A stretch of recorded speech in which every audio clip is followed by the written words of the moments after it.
Daniel capítulo 1, a partir do verso 1, diz assim: No ano terceiro do reinado de Jeoaquim, rei de Judá, veio Nabucodonosor, rei da Babilônia, a Jerusalém e a sitiou. O Senhor lhe entregou nas mãos a Jeoaquim, rei de Judá, e alguns dos utensílios da casa de Deus. A estes levou-os para a terra de Sinar, para a casa do seu Deus, e o pôs na casa do tesouro do seu Deus. Disse o rei a Aspenaz, chefe dos eunucos, que trouxesse alguns dos filhos de Israel, tanto da linhagem real como dos nobres, jovens sem nenhum defeito, de boa aparência, instruídos em toda a sabedoria, doutos em ciência, versados no conhecimento, e que fossem competentes para assistirem também no palácio do rei, e lhes ensinasse a cultura e a língua dos caldeus. Determinou-lhes o rei a ração diária, das finas iguarias da mesa real e do vinho que ele bebia, e que assim fossem mantidos por 3 anos, ao cabo dos quais assistiriam diante do rei. Entre eles se achavam dos filhos de Judá, Daniel, Ananias, Misael e Azarias.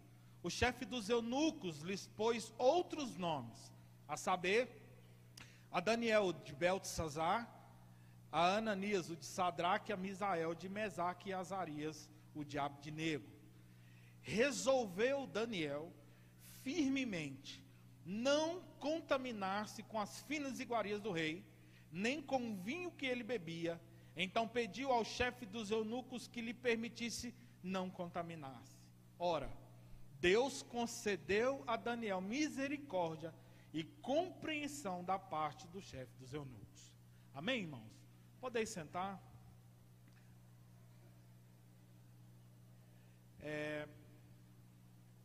Estive orando a Deus por esses dias, buscando o Senhor, para que Ele pudesse falar com a gente nesse culto de hoje. E o Senhor vem bombardeando meu coração por muitos dias, em virtude de tudo que nós temos visto acontecer no nosso país, em virtude de tudo que temos observado em escolas, faculdades, no contexto geral da nossa juventude aqui no Brasil. E eu sou particularmente apaixonado pela vida de Daniel. Primeiro porque foi o texto, o livro de cabeceira bíblico, vamos dizer assim, que me motivou, que me fortaleceu nos momentos de fraqueza, nos momentos de dificuldade, onde em algum momento eu tive alguma dúvida, onde eu tive qualquer fé inadequada relacionada a qualquer coisa que Deus estivesse fazendo na minha vida, eu sempre me apeguei nesse livro. Eu lia, e esse livro me fortalecia. O que Deus fala através dele sempre me motivava a continuar. Quero compartilhar com os irmãos aqui a vida de um jovem fora da curva, de um jovem diferente, um jovem que mexeu com o seu tempo, que mexeu com a realidade do seu povo, um jovem que o testemunho dele foi tão impactante que chega até a nós hoje, porque Deus preservou o testemunho desse rapaz. Um menino entre 14 e 17 anos, que foi levado cativo da sua terra natal, por um rei muito poderoso, que era o rei Nabucodonosor, rei da Babilônia. E a Babilônia tem algumas peculiaridades, tem muito significado, aquela cidade, principalmente no contexto histórico. Eu vou falar um pouquinho da história da Babilônia aqui, para a gente poder entrar nesse contexto da vida de Daniel. A primeira seção do livro de Daniel salienta a soberania de Deus sobre os reinos e sobre os governos. Logo no primeiro versículo aqui, nos primeiros versículos, nós vamos perceber o seguinte, no verso 2: o Senhor lhe entregou nas mãos a Jeoaquim, rei de Judá. Nabucodonosor sitiou Israel, não pela força do braço, mas porque Deus permitiu que ele alcançasse aquela terra. Deus tem o domínio sobre esses governos e sobre esses reinos. É interessante que Nabucodonosor aqui era o braço da mão de Deus para tratar com o povo de Israel, e nós vamos perceber isso à medida dos profetas, na linguagem dos profetas, na fala dos profetas, quando Israel começou a receber a profecia de que viveria cativo por 70 anos. É interessante então nós observarmos que a mão de Deus, ela foi exercida através da vida desses reis, principalmente o rei Nabucodonosor. A Babilônia, que serviu para o cenário do ministério de Daniel, era a cidade maravilhosa do mundo antigo. Era a cidade mais linda que o homem podia contemplar. Aquele lugar era extraordinário. Quando nós estudamos a arqueologia bíblica, a história, nós vamos perceber uma construção peculiar. A civilização era diferente. Existia um contexto, uma inteligência naquele povo que não se via igual em nenhum contexto. Não somente para construir coisas, mas o exército também era muito poderoso. O conhecimento daquele povo era muito vasto. Era o mundo maravilhoso antigo, situado no berço da raça humana. Era uma cidade que ficava próxima ao Jardim do Éden, segundo os mapas bíblicos. Ela ficava próximo ali, vamos dizer assim. E também, não somente isso, mas também os mapas bíblicos apontam que ela foi edificada à volta da Torre de Babel, cidade que dominou durante toda a era pré-cristã. Era um povo, uma cidade, um governo e um reinado muito poderoso. E esse reinado, ele atraía muita gente, os olhos de todos. Quando olhavam aquele poder, se debruçavam diante daquele poder. É interessante que, quando a Bíblia faz referência do mundo e dos poderes e da glória do mundo, ela faz referência a quem? Babel, Grande Babilônia. Porque de fato, aquela construção, aquele povo chamava de fato muita atenção e tinha muito poder humano ali. A Babilônia foi levada ao seu apogeu do poder e da glória nos dias de Daniel por Nabucodonosor. E Nabucodonosor, na verdade, Daniel se torna amigo de Nabucodonosor. Ele reina 45 anos. E durante 45 anos de reinado, ele não deixou de embelezar aquela cidade. Ele reinou 45 anos para deixar suntuoso aquele palácio, para fazer com que qualquer ser humano ficasse boquiaberto de ver a estrutura e a grandeza que existia naquele lugar. É interessante que, hoje dando uma olhada em alguns documentos, eu vi lá que os jardins suspensos da Babilônia foi considerado uma das 7 maravilhas do mundo antigo. Segundo os arqueólogos, aquele lugar era algo extraordinário, como nunca se viu em civilização humana alguma. Daniel, ele não foi levado por uma civilização qualquer. Ele não foi tirado por um rei qualquer. Ele não foi levado por qualquer pessoa, não. Aquela civilização sitiou aquele povo. E era interessante que quando a nação sitiava a outra, eles faziam da seguinte forma: eles matavam seus generais, exterminavam os homens grandes e fortes que poderiam servir na batalha, deixavam os velhos para trás, as crianças doentes, e os mais bonitos, mais nobres e mais fortes jovens, eles levavam primeiro. Para quê? Para aprender os seus costumes, para que eles pudessem servir no palácio, ele também pudesse ensinar um pouco dos seus costumes e da sua cultura, e pudesse trabalhar para o resto da vida ali dentro do palácio real. E Daniel faz parte disso. Ele faz parte dessa leva. Ananias, Misael e Azarias, esses 4 amigos, eram nobres da terra de Jerusalém. Eles assistiam ali, eles recebiam uma cultura para honrar a glória de Deus. Eles eram instruídos segundo a lei de Deus, para honrar a Deus, e eles foram levados para aquele lugar. Os olhos do ser humano se encantam com qualquer poder. Observando principalmente o contexto que nós vivemos hoje, nós vemos uma queda de braço extraordinária, onde a mentira não tem mais limite, onde matar não importa, o que importa é possuir o poder.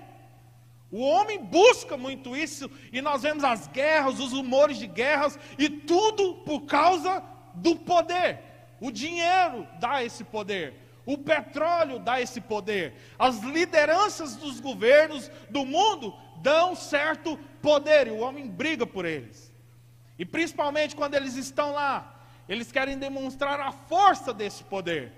Interessante que nos dias da conferência bíblica aqui, nós pudemos ouvir o missionário Kenneth Bay, ele falando um pouco da Coreia do Norte. Interessante que entra ano e sai ano, não sei quantas vezes no ano, o Kim Jong-un reúne todo o seu poder bélico, todo o seu exército na capital Pyongyang, e ele desfila aquele poder para o mundo todo assistir, que ele tem todo o poder. O Fantástico fez uma cobertura há 2 domingos atrás sobre a capital, né, sobre a vitrine da Coreia do Norte. Uma cidade impecável, limpa, poderosa, mas ninguém sabe de certo o que acontece ali. Ninguém consegue entrar na casa de alguém, numa família, ver o que de fato acontece ali. A verdade é que eles querem esnobar esse grande poder, essa grande força, esse grande domínio, para mostrar para o mundo que tem todo o poder. Nabucodonosor não era um homem diferente. Ele fazia isso também. E ele fez isso. Nessa leva entra 4 jovens ali dentro do seu palácio. Perderam pai, perderam mães, perderam irmãos, perderam suas famílias, não sabiam o que tinha acontecido na sua terra que ficou para trás, mas sabiam que algo muito ruim, terrível, tinha acontecido por lá. Eles foram levados então para aprender da cultura, para também ensinar, e foi destinada a eles a honra e os privilégios de degustar sobre as belezas daquele palácio, daquele poder. É interessante então a gente ressaltar a primeira parte aqui do livro de Daniel. Ele não foi levado por uma cultura qualquer. Ele foi levado pelo povo mais poderoso do mundo naquela época. Mas ele também não foi jogado lá para ser um escravo qualquer. Ele foi colocado no palácio do rei para comer a comida que ele comia, para assistir do que ele assistia e para servir dentro daquele palácio com toda a honra que aqueles homens poderiam receber. Vou traduzir algumas coisas aqui agora. Aquele contexto de riqueza e de poder que existia naquele lugar faria qualquer ser humano dobrar o joelho. Qualquer ser humano carnal, vamos dizer assim. Qualquer pessoa que olha muito para as coisas materiais. Qualquer pessoa que se encante com esse mundo. Qualquer pessoa que se encante com os poderes desse mundo. Qualquer pessoa que se encante com as autoridades desse mundo se dobrariam diante daquele contexto ali. Mas isso não acontece com Daniel. A primeira coisa que você precisa saber é que Daniel sabia quem ele era. Mas ele também não só sabia quem ele era, ele sabia quem Deus era. Porque não tem poder nesse mundo que é capaz de superar o poder da glória de Deus. Não existe beleza que o homem possa construir, que possa superar a beleza da glória de Deus. Isso ele conhecia muito bem. Poderia todos aqueles homens se dobrar, ele não se dobrou. A prova disso é que ele foi jogado em fornalha. Eles foram jogados em fornalha, ele foi jogado em cova de leões, mas ele não se dobra diante daquele poder. Porque ele conhece aquele que tem todo o poder, que não tem só um poder ou qualquer poder, mas aquele que tem todo o poder. Ele conhecia o Senhor. Essa palavra nos chama para conhecer a Deus. Para nós entendermos o que faz um homem não se dobrar diante de poderes, de riqueza e de domínios. O que faz um homem rejeitar a própria vida para não perder a comunhão e nem a intimidade com Deus? Que glória é essa? Que poder é esse? Que significado tão grande tem essa relação de Daniel com Deus? Nós precisamos aprender isso.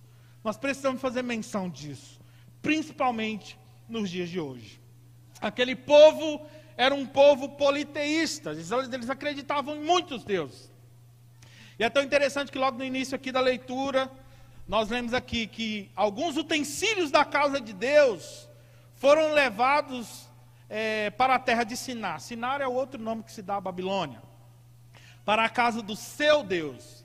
Quando eles sitiavam esses lugares, eles iam lá nos templos onde o povo adorava, pegavam os utensílios de ouro, pegavam os utensílios do templo, levavam para o seu templo e colocavam aos pés do seu Deus. Para quê? Para simbolizar que o Deus deles era mais poderoso do que os outros deuses. Eles fizeram isso com os utensílios da casa de Deus. Levaram para lá e colocaram aos pés de seus deuses. Tudo o que eles faziam era para demonstrar poder e grandeza. Era o que eles faziam. Mas esse poder e essa grandeza não conquistou o coração de 4 jovens que eram fiéis a Deus. Primeiro, todo encanto do mundo antigo não comprometeu a fé de Daniel. Nada comprometeu a fé daqueles meninos lá. Nada. Por quê, irmãos? Porque primeiro importa agradar a Deus e não aos homens. Primeiro importa conhecer a Deus e não aos homens. Primeiro importa servir o Senhor e não aos homens. Primeiro importa conduzir o nosso coração para a verdade e não para as filosofias de homens. Primeiro importa conhecer a sua palavra, a sua lei, a sua autoridade e não o conhecimento dos homens. Para nós importa conhecer a palavra de Deus e não o livro dos homens. Para nós importa conhecer sobre Cristo, conhecer sobre Deus, conhecer sobre o céu, conhecer sobre a volta, do que conhecer sobre o socialismo, conhecer sobre o marxismo, conhecer sobre qualquer outro poder de governo humano. Para nós importa dobrar os nossos joelhos diante da autoridade de Deus e não diante da autoridade dos homens. Ainda que esses homens caçem a nossa cabeça, ainda que esses homens caçem a nossa vida, ainda que esses homens tirem de nós o sustento, nós não podemos nos dobrar diante desses homens. Interessante que o exemplo para isso tudo Deus constituiu na vida de 4 jovens: Daniel, Ananias, Misael e Azarias. Meninos que não se dobraram.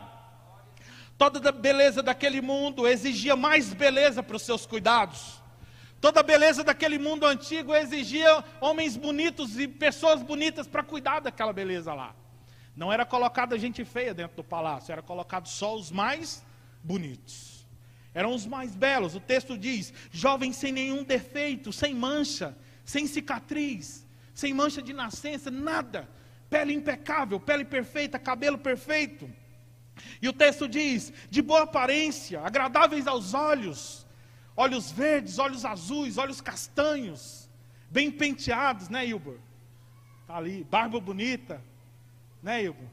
Malhadinho, bíceps, tríceps, seja lá o que for. Tudo isso porque aquele contexto não podia perder a sua beleza. Ninguém podia enfeiar aquele lugar. Aquele lugar tinha que ser era mais bonito ainda. E era assim que era tratado aqueles palácios. Os mais belos eram separados. Não podiam ter defeito. Precisavam ser muito inteligentes. Eles eram experimentados na sua capacidade cognitiva, na sua capacidade intelectual. Tem uma ressalva para fazer para os irmãos aqui. A Babilônia é o mundo. É o poder do mundo lá fora. Vocês acham que mudou alguma coisa? O mundo quer roubar a força e a beleza da juventude. O diabo quer reunir esses jovens e destruir eles. O diabo quer semear isso. Ele atrai você com propostas mundanas, com prazeres mundanos, com poderes mundanos, com oportunidades mundanas, para roubar de você a beleza que Deus te deu, para consumir a inteligência que Deus te deu, para consumir a saúde e a juventude que Deus te deu, para depois te matar e te jogar no inferno. É isso que o diabo faz. Esse é o contexto do mundo lá fora. Daniel, ele se conhecia. Ele conhecia suas limitações, ele conhecia suas fraquezas, mas ele sabia que Deus tinha todo o poder, não tinha só um poder ou qualquer poder. Ele sabia que Deus podia dar poder a ele. Poder para resistir o mundo. Poder para resistir à mesa do rei. Poder para resistir à comida, à beleza, os poderes, os prazeres que lhes eram oferecidos ali. Daniel conseguiu resistir, não porque ele tinha essa força, mas porque Deus era a força dele. O que eu preciso falar para nós jovens aqui nessa noite, irmão e irmã, é que a força que nós precisamos, ela não vem de nós. Você pode procurar essa força onde você quiser, você não vai encontrar. Mas se nós nos dobrarmos diante do Senhor, Ele nos preencherá de força e nos encherá de poder para vencer qualquer coisa. Eu vejo a juventude buscando força em lugares errados. Eles querem vencer intelectualmente, querem ter boas, oportunidades de trabalho, talvez um emprego bom. E eles se perdem no seguinte: quando eu tiver um emprego e estiver bem estruturado, eu estou tranquilo, tá não? Quando você tiver tudo isso, você vai ter que querer mais e mais, vai querer mais coisas.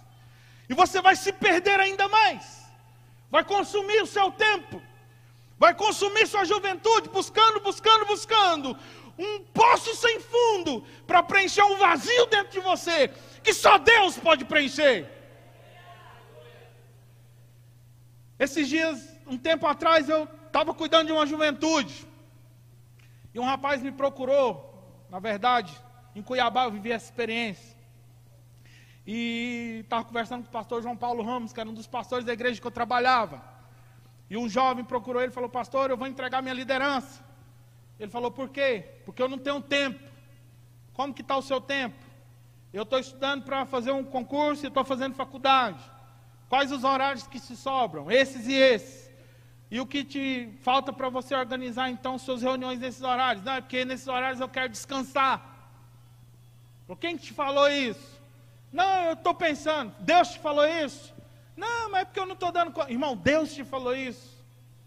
Não, não perguntei para Deus não. Falou: pois é. Isso aí é como um copo de água limpa e uma gota de urina. Depois que essa gota cai, dá para beber? É como a ideia do maligno. Ele joga uma gota de pensamento contrário na sua mente. Você não vai dar conta. Você não vai conseguir.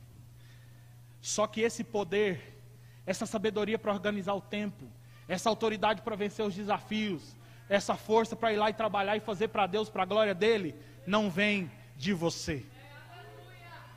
O primeiro milagre que nós enfrentamos, como exercemos a liderança, é organizar o nosso tempo, que é desorganizado, a gente nem sabe como que a nossa agenda funciona.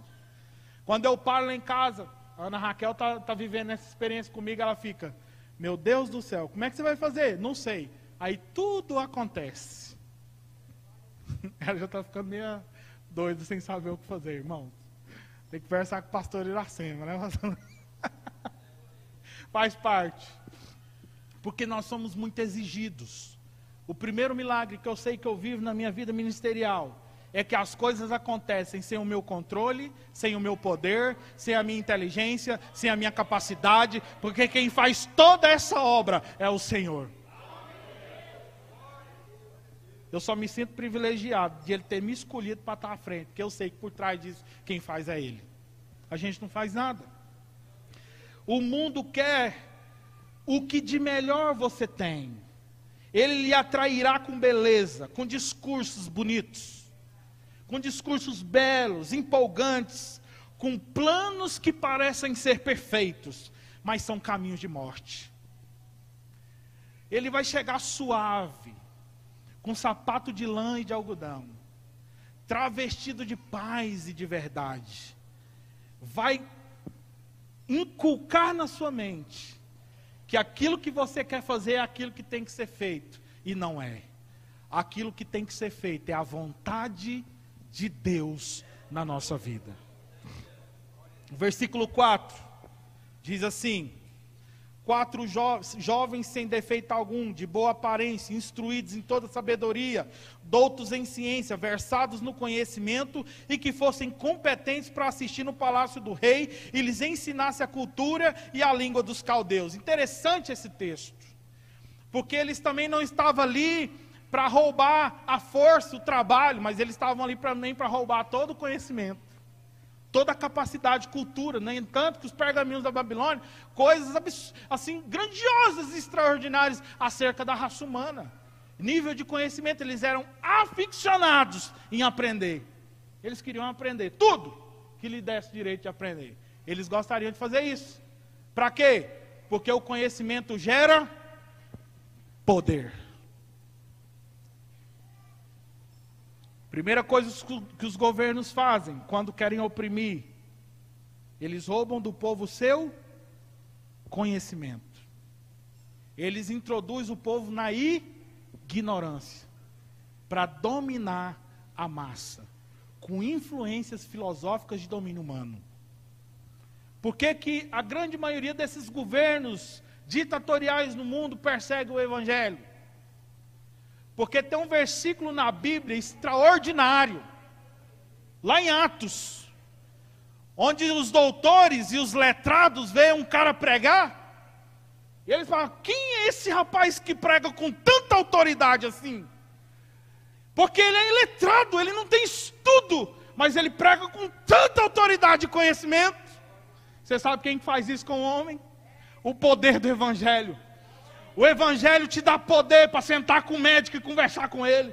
O Evangelho te dá poder para sentar com doutores e conversar com eles. O Evangelho te dá poder para sentar com autoridades e debater com eles. O Evangelho te dá poder para qualquer coisa. É por isso que o homem, na sua natureza pecaminosa, odeia o Evangelho. Porque o Evangelho liberta o homem. O Evangelho liberta a mente do homem. O Evangelho liberta o coração do homem.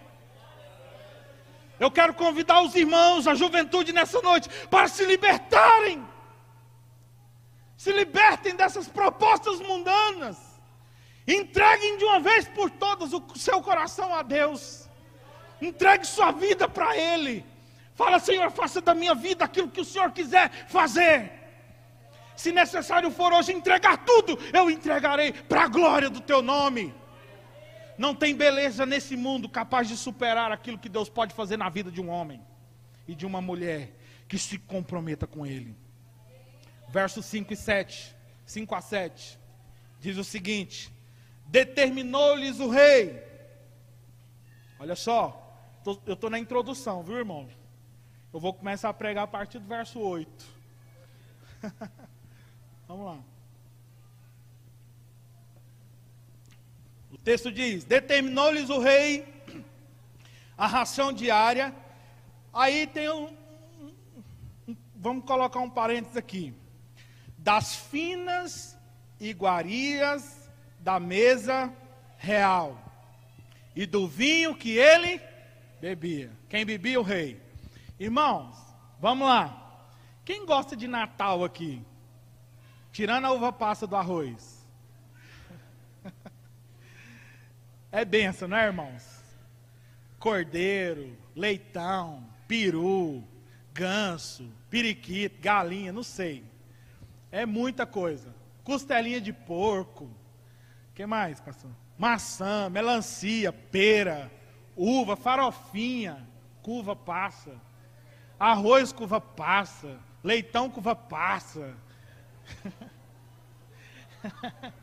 Guaraná, Coca-Cola, muito gelo, suco, de todas as mais variadas frutas que você possa imaginar. Cada família traz um prato, travessa de lasanha, travessa de não sei mais o que, e todo mundo quer comer. A gente come que fica triste, perturbado e preocupado com o que vai virar tanta comida no corpo. 10, 2 quilos, 5, quantos quilos eu vou ganhar? Se tem uma coisa que conquista o ser humano, é comida, né, Jessé? Mr. Fit que eu diga, né? Vai todo mundo para Mr. Fit depois do Natal comer lá. Vai emagrecer. Irmãos, a comida, ela mexe com o homem.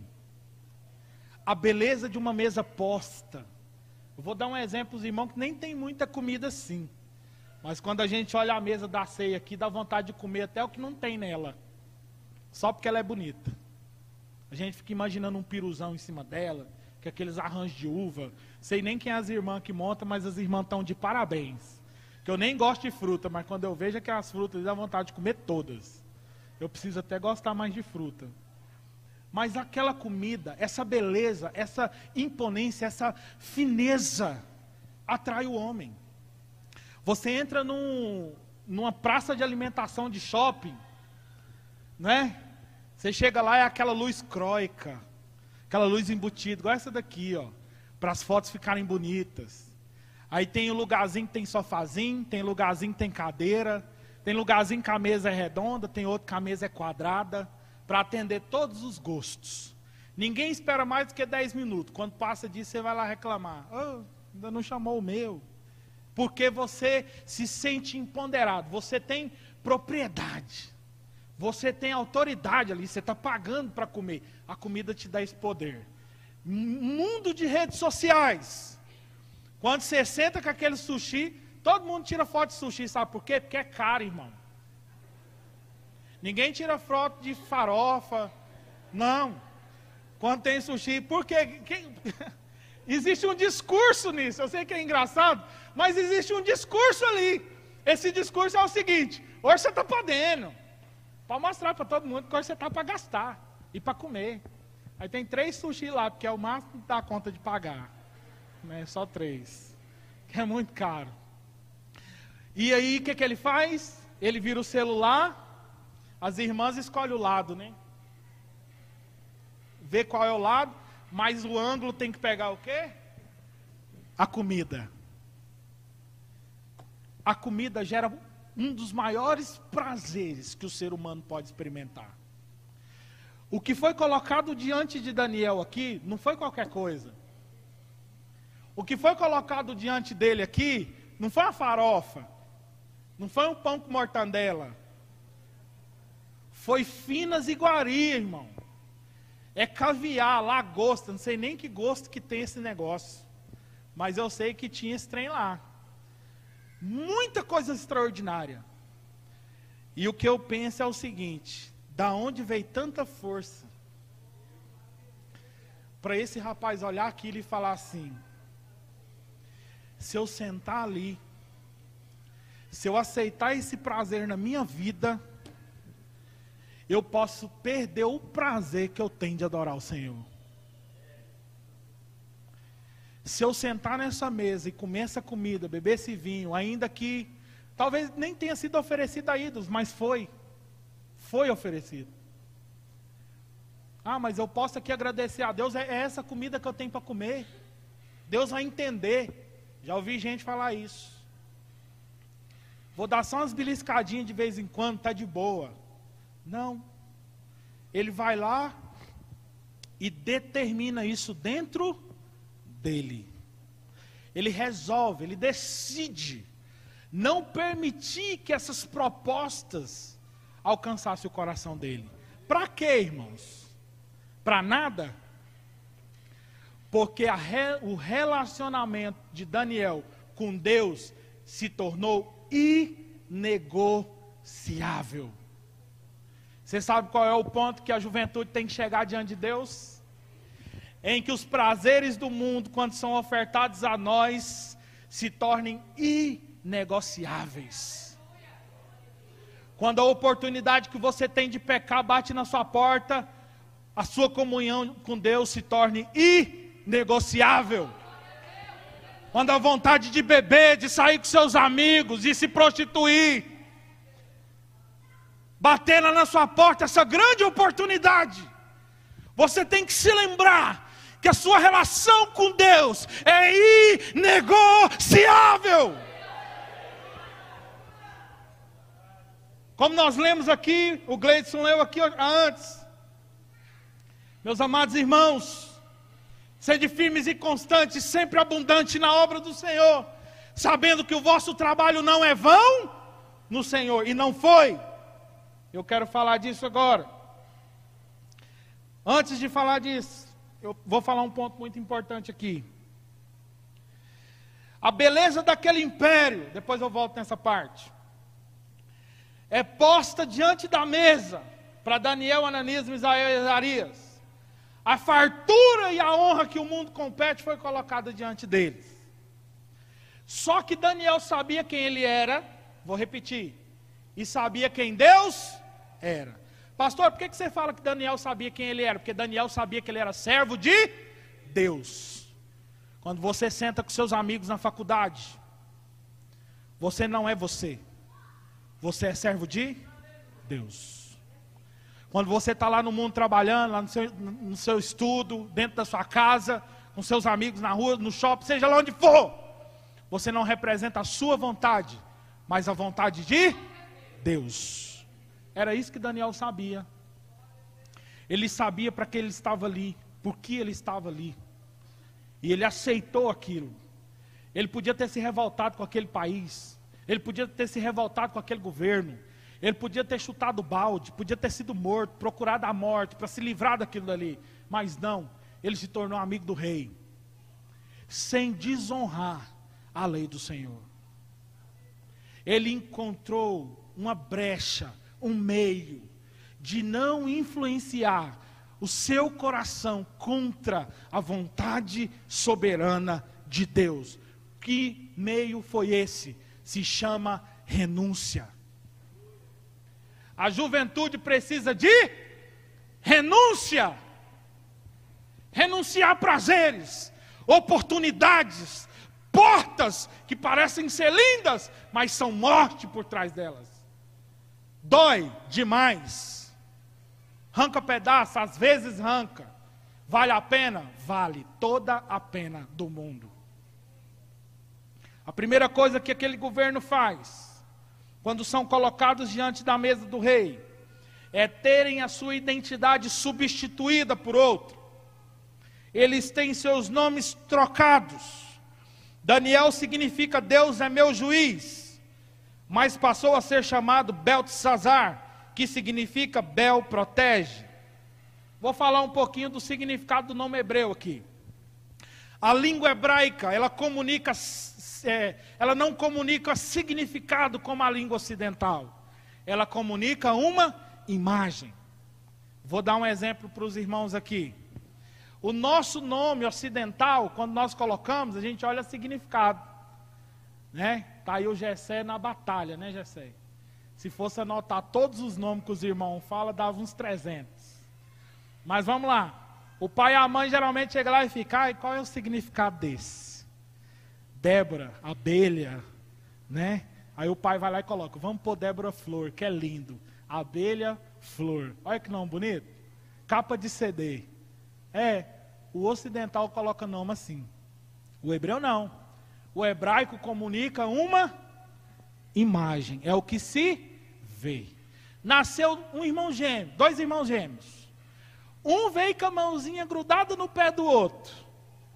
O pai olhou e falou, você é vergonha, querendo tomar o lugar do seu irmão já no nascimento, né? Você vai chamar Jacó. Porque o nome comunica a imagem. Vou dar outro exemplo para os irmãos aqui. Interessante sobrenome. Nós comunicamos o significado deles, o que vê. Nasceu o menino e foi colocado o nome dele de Icabode, porque disse, foi-se a glória de Israel. No dia que aquele menino nasceu, o que aconteceu? A arca de Deus foi tomada. E a mãe soube disso, todo mundo ficou sabendo. Mas no dia que o menino nasceu, foi o que eles viram. Então colocaram o nome do menino de Icabode. Foi-se a glória de Israel. Imagina que nome triste. Como é que é seu nome? Foi-se a glória de Deus. Por quê? Porque no dia que eu nasci, a arca do Senhor foi roubada. O nome comunica uma imagem. O nome hebreu é assim. Agora olha que coisa extraordinária.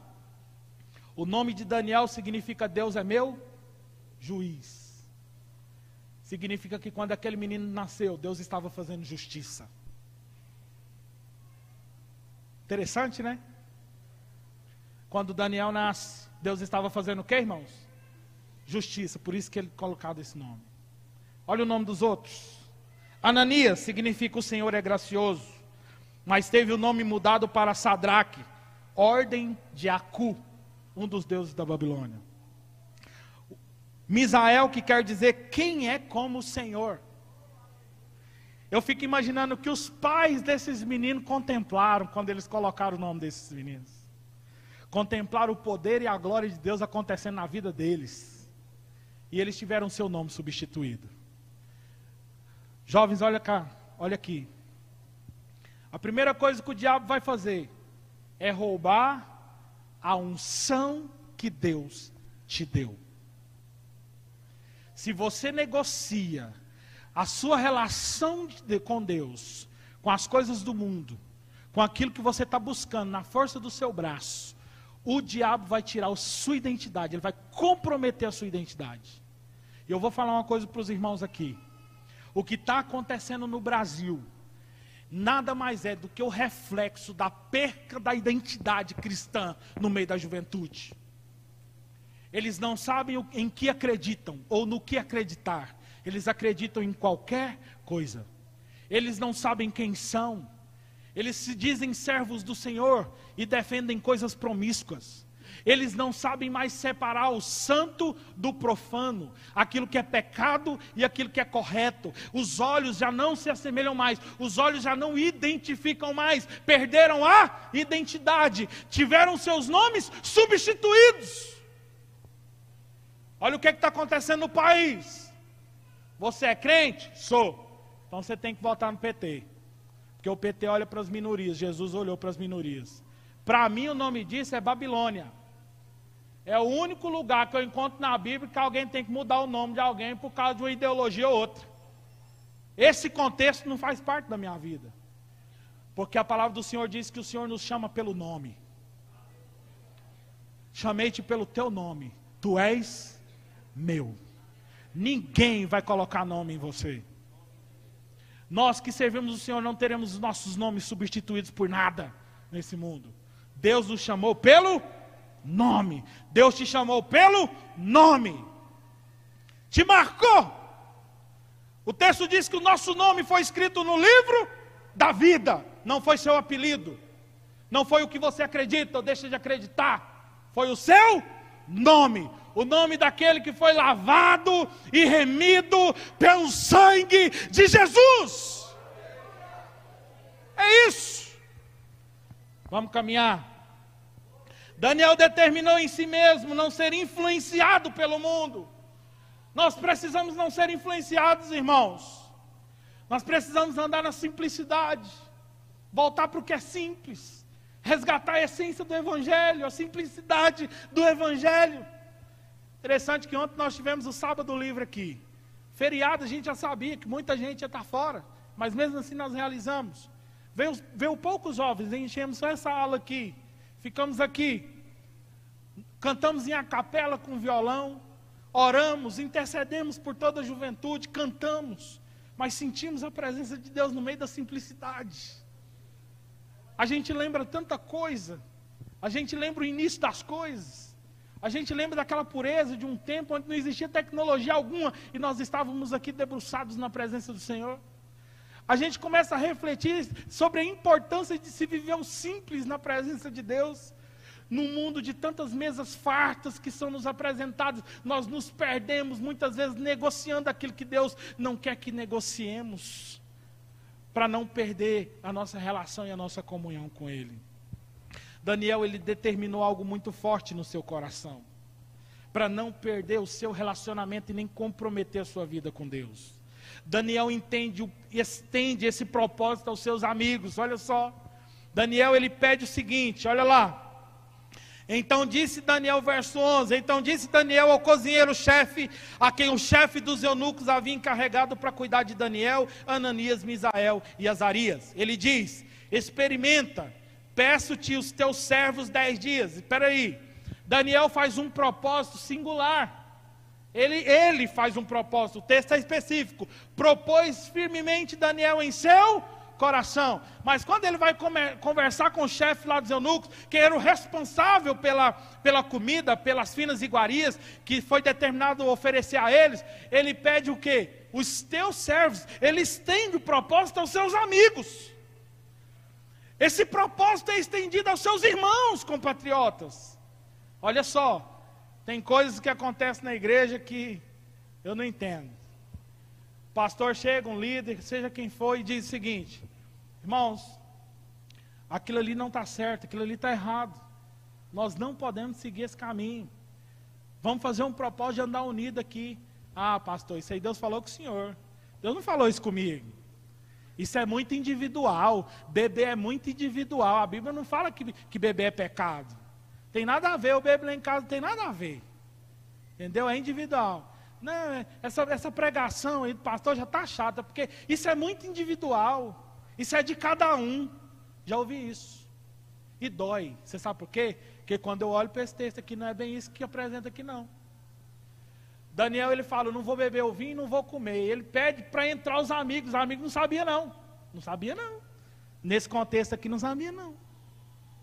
Mas todo mundo entrou com ele, você sabe por quê? Porque cristão que tem comunhão com Deus anda unido. Crente que tem comunhão com Deus, que sabe quem é, conhece o Deus que serve, anda unido no mesmo propósito, numa mesma visão, no mesmo sentido. Glorificar o nome de Deus. E foi para isso que o Senhor nos chamou. Quero terminar dizendo que ao passar dos dias, esses 4 jovens, olha o que o texto diz no verso 17, para a gente encerrar. Deus deu conhecimento, inteligência, em toda cultura e sabedoria, mas a Daniel deu inteligência de todas as visões e sonhos. Deus deu inteligência, sabedoria em toda cultura para Ananias, Misael e Azarias.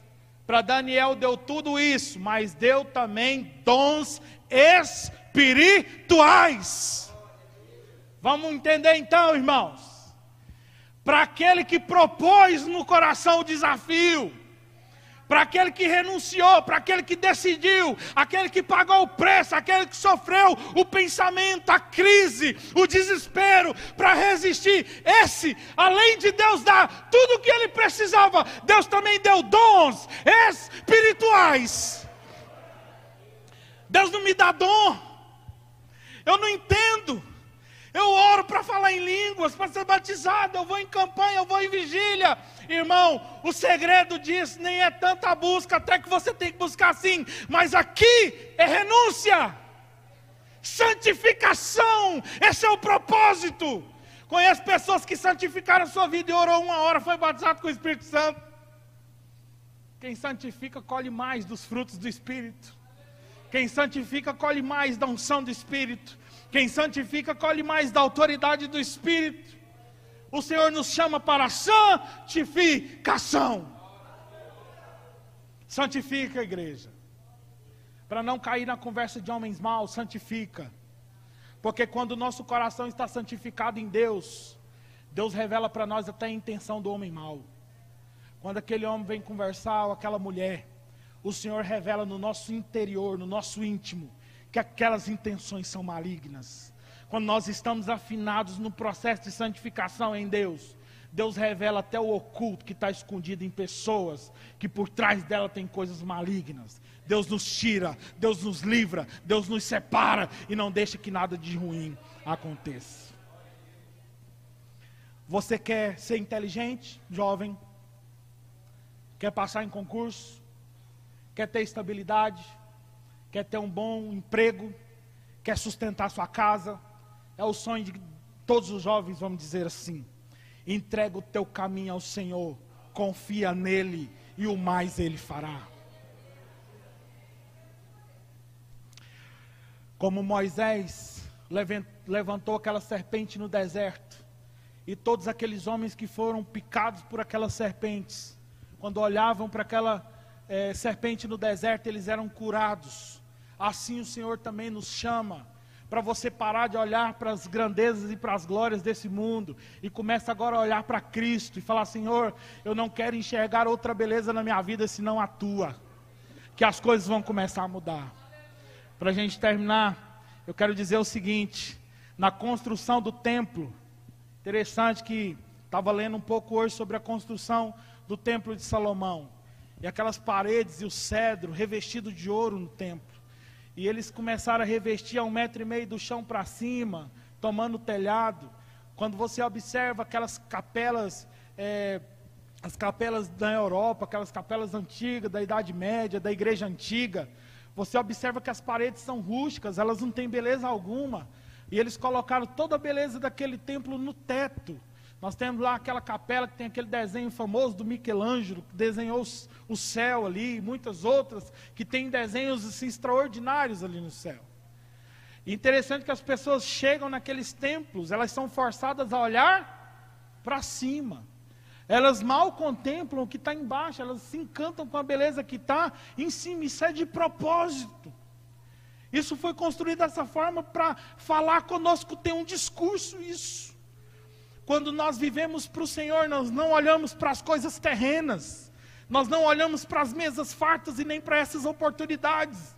Nós não olhamos para o poder do homem, para o poder dos domínios. Nós olhamos para Cristo, nós olhamos para Deus. Eleva os meus olhos para os montes, de onde me virá o socorro? O meu socorro vem do Senhor, que fez o céu e que fez a terra. É para lá que nós temos que olhar. Não adianta você olhar lá para aquelas amizades lá fora, jovem, adolescente. Não adianta. O nosso socorro vem do Senhor, que fez o céu e que fez a terra. Eu quero te convidar a se colocar de pé nessa noite.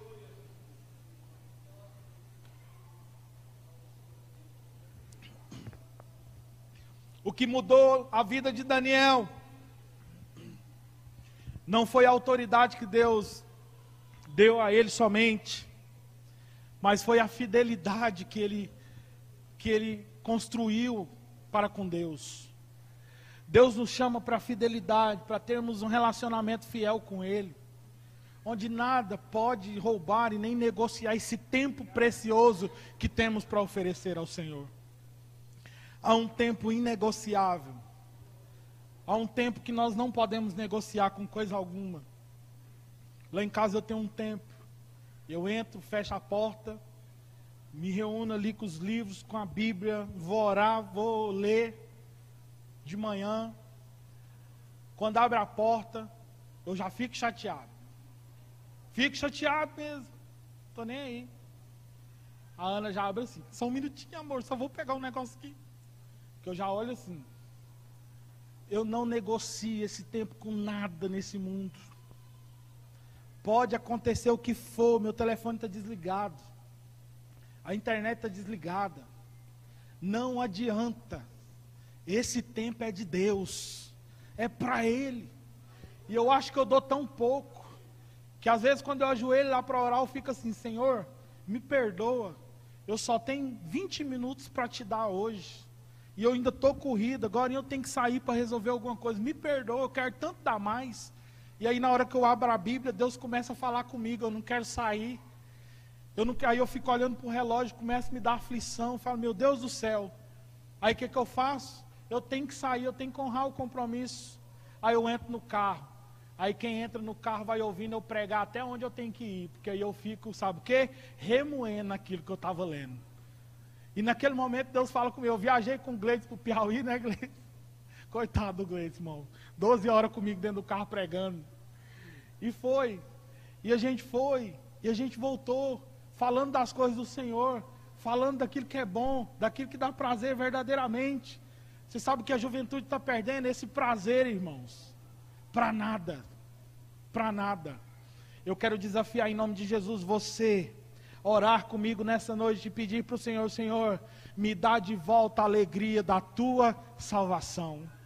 Me dá de volta, Senhor, o prazer de ir nas vigílias, o prazer de ir nos cultos, o prazer de estar na escola bíblica dominical, o prazer de pertencer a um pequeno grupo, o prazer de orar por alguém, o prazer de ouvir o testemunho de alguém, o prazer de participar de um milagre na vida de alguém. Me dá tudo isso de volta, porque eu tenho percebido que o meu tempo está roubando isso, o meu tempo está tirando isso de mim. Eu não estou sendo organizado, eu não estou conseguindo entregar minha vida nesse ponto. Esse negócio está tirando de mim o sossego e a paz. Eu venho aqui nessa noite como um profeta de Deus para falar para você que Deus quer reorganizar a sua vida. Deus quer reorganizar o seu horário. Deus quer resgatar e restabelecer o seu altar de adoração para com Ele. Deus quer te fortalecer. Deus quer te levantar. Deus quer te dar palavra de autoridade. Deus quer te dar vitória sobre aquelas causas impossíveis. Deus quer fazer de você um exemplo. Deus quer fazer de você luz nesse mundo.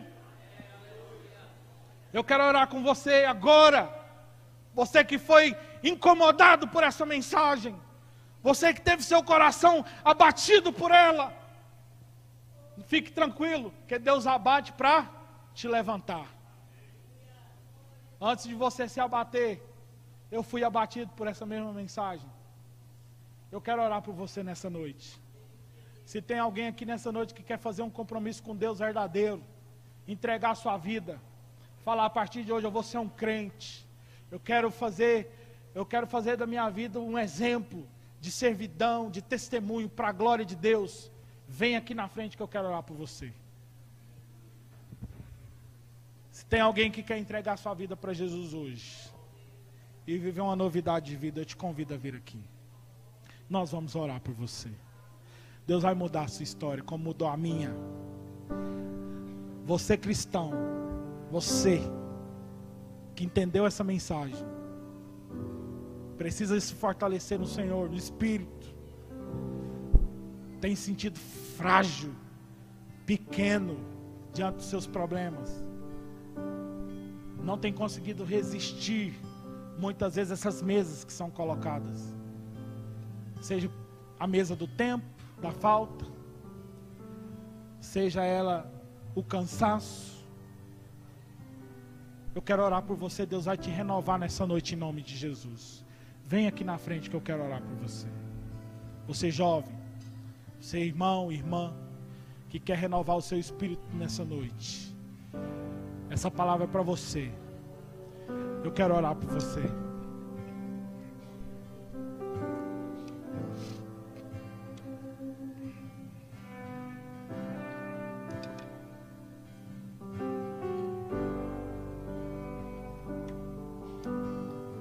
Pode vir, irmãos. Eu sei que Deus quer fortalecer jovens aqui. Eu sei que Deus quer construir, edificar algo grande na vida dos irmãos aqui. Deus não jogou essa palavra ao vento. Deus tem um propósito nessa mensagem hoje. Mas para esse propósito acontecer, nós precisamos nos apropriar dessa palavra, tomar posse dela, receber ela e dizer: eu quero viver essa verdade. Eu acredito no poder dessa palavra. Eu quero que o Senhor me dê poder, ousadia, capacidade de ser mais, de fazer mais, porque o Senhor merece toda a honra, toda a glória e todo o louvor. Eu quero orar por você.